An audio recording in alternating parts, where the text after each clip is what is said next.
J'avais 16 ans à Pichipoy, synthèse. Le 16 avril 1928, Denise Rachel naît à Marseille. Son père, alsacien d'origine juive, et sa mère algérienne, ils s'installent à Marseille où ils auront 3 enfants. En 1939, la guerre éclate et son père est mobilisé par erreur pour aller en Syrie où il travaillera de 8 mois dans les unités du train.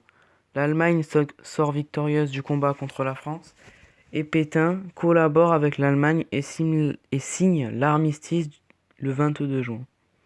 L'Allemagne organise des rafles pour capturer des juifs, des handicapés et autres. Les frères de Denise se font aider par des gens qui les cachent.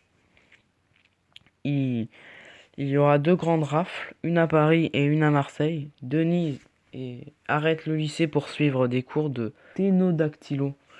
Mais en 1944, le 13 avril, Denise est arrêté avec sa famille. Ils seront emprisonnés au Beaumet par la Gestapo, puis ils sont transférés au camp d'Ancy et pour finir, ils prendront le convoi 74 pour Auschwitz, baptisé Pichipoy par les victimes.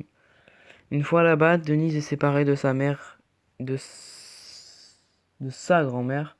Denise intègre la quarantaine du camp des femmes douchées tatouées à 5556. Elle se retrouve au bloc 31. Son père et son frère, eux, aussi à Auschwitz, mais comme les femmes et les hommes étaient séparés, ils ne pouvaient pas se voir.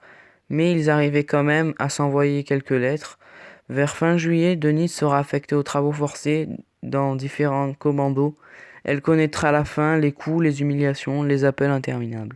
Denise se trouve à l'hôpital du camp car elle est atteinte d'une épidémie dans son bloc. Une fois soignée, Denise bénéficie d'une meilleure alimentation. Elle finit donc au bloc 2 et elle échappe à une sélection. Mais son père, lui, est sélectionné pour la chambre à gaz. Le 17 janvier 1945, les nazis s'enfuient du camp à cause de l'avancée des soviets. Le frère de Denise sera libéré le 6 mai. Une fois les Russes à Auschwitz, ils libèrent et soignent les prisonniers. La Seconde Guerre mondiale se termine. Denise rentre à Marseille où elle retrouve quelques membres de sa famille. Puis Denise adhère à l'Union des Juifs pour la résistance et l'entraide. En 1955, Denise épouse Sami Toro qui a perdu toute sa famille pendant la Shoah. Denise fonde une association des jeunes juifs de Marseille. Denise témoigne au procès par contumace de Joseph Mengele. Elle organise des témoignages dans les collèges, lycées. Puis en 2005, Denise reçoit la Légion d'honneur après avoir été